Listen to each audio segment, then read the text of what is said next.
Lamento haberlo comprado demasiado pronto. Lo compré por $69 y ahora solo cuesta más de $20. Estos auriculares tienen una excelente calidad de sonido, diseño abierto, no entran en los canales auditivos, son cómodos de usar.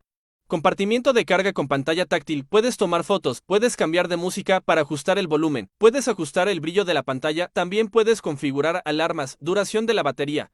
Con una duración de 84 horas, esta es una oferta por tiempo limitado que no querrás perderte.